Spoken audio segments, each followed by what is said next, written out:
My New York Times colleague Rukmini Callimachi covers one of the most important and difficult issues of our age, terrorism. She has focused on figuring out who the members of groups like the Islamic State are and what motivates them.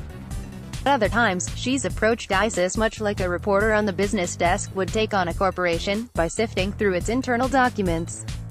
Rukmini Callimachi at a church in western Mosul, Iraq, that had been converted into the headquarters of the Islamic State's morality police. Emails the New York Times. On top of everything else she does, Rukmini now has a weekly podcast, Caliphate, which follows her as she reports on the Islamic State and the fall of Mosul, Iraq. Its opening episodes have a direct link to Canada. In them she meets a young Canadian who discloses that he left his country behind to become an Islamic State fighter. He made his way back to Canada without being arrested under its anti-terrorism laws. This week I asked Rukmini about her job in the podcast. Our conversation has been edited and condensed. Q. What was the path that took you to reporting on terrorism? A. I literally stumbled into this beat more than 5 years ago, when I walked into a building in northern Mali that had served as a headquarters for a group of Al-Qaeda fighters. On the floor was a piece of paper. I picked it up and saw that it was written in Arabic and went, "I can't read that," and dropped it back down. It was that night at my hotel that I realized that the very fact that it was written in Arabic, a language spoken by the invading fighters which is not spoken in Francophone Mali, meant that the document I had dropped back on the floor was most likely written by Al-Qaeda. I returned the next day to that building and to over a dozen others, collecting thousands of pages of their internal records which upended my understanding of the terrorist group.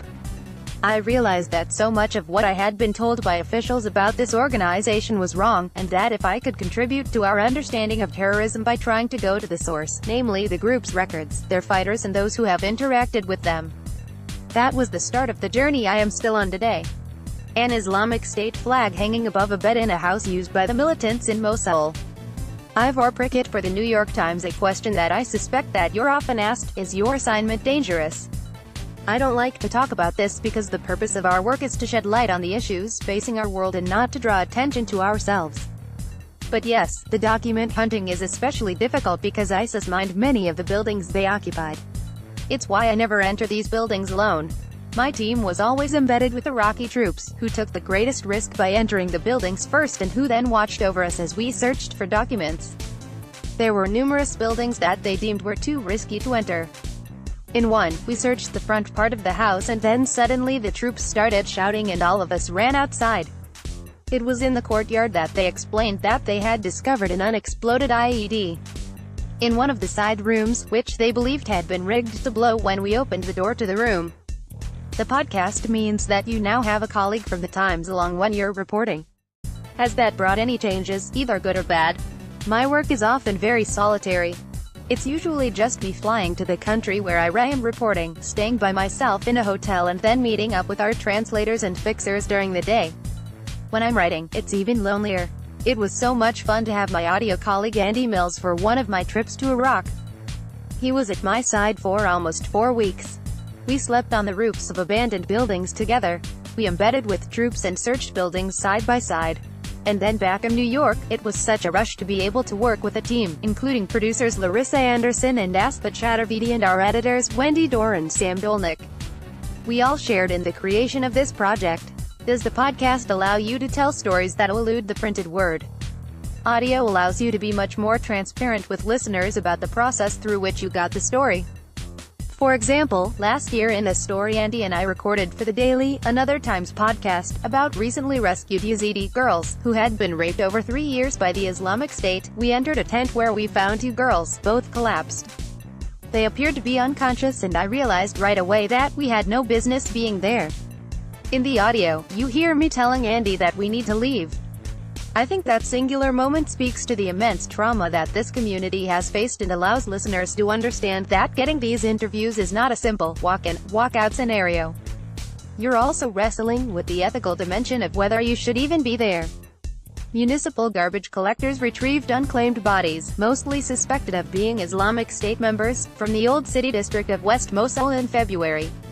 Ivor Prickett for the New York Times. While Caliphate takes a generally sober look at a serious subject, its tone is very human and, at times, even funny. New episodes are available every Thursday.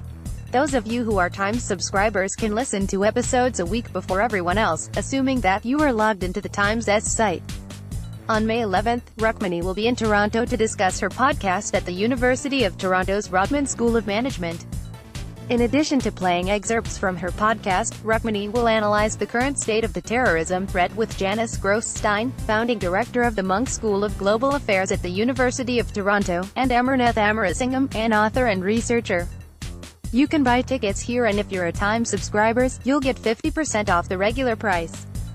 Listen, Caliphate, read, the ISIS files and stage. A number of journalists from the Times, in addition to Rukmini, are also making their way to Canada for public events. As I mentioned last week, Jada Yuan will be in Saskatoon, Saskatchewan, as part of her heroic effort to visit the Times' travel list of 52 places to go. The Paris of the Prairies is her only Canadian stop. On May 1st, she'll be spending part of her visit in a discussion with me and Charlie Clark, Saskatoon's mayor, at the fantastic new Reme Modern. Tickets, which are fast selling out, and details can be found here.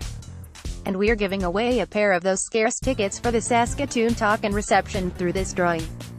Also on May 1st, Michael Shear, a Times White House correspondent, will join Catherine Porter, the Toronto bureau chief, for a conversation following a screening of The Fourth Estate, a documentary about the Times by Liz Garbus. It's part of the Hot Docs Festival. Tickets for it are also selling quickly. If you act quickly, you may be able to find some here. A reminder, on April 24th, Milena Ryzik, a reporter for the Culture section, will be moderating a discussion between Josh Basseches, the director and chief executive of the Royal Ontario Museum, and Anthony Similino, the artistic director of the Stratford Festival. It will take place at the museum, and this is the spot to find details and tickets. Finally, on June 21st, Ben Brantley, a Times co-chief theatre critic, will lead a discussion following a performance by the Belarus Free Theatre at the Joey and Toby Tannenbaum Opera Centre in Toronto. The group, which was formed in 2005 to challenge censorship of artists, has joined with MariaElyokina of Pussy Riot to create Burning Doors, which is on the Times' list of the 10 best theatre pieces of last year. Its Canadian debut is part of the Luminato Festival. Times readers get 15% off performance tickets here by using the code BURNING18. The discussion is open to the public at no charge.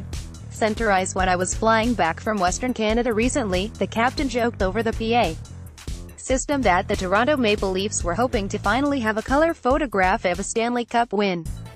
Mike Babcock, the coach of the team that last won hockey's top prize in 1967, doesn't have much use for sports history. TransCanada, few recent issues have been quite as divisive as Kinder Morgan's plan to expand a pipeline that links Alberta's oil sands to a tanker port near Vancouver.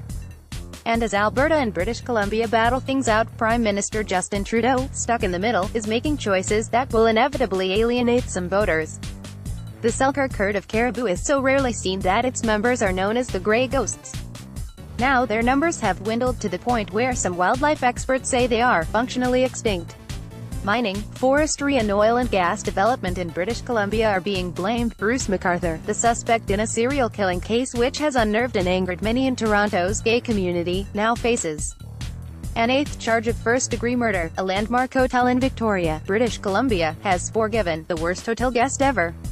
A native of Windsor, Ontario, Ian Austin was educated in Toronto, lives in Ottawa and has reported about Canada for the New York Times for the past 15 years.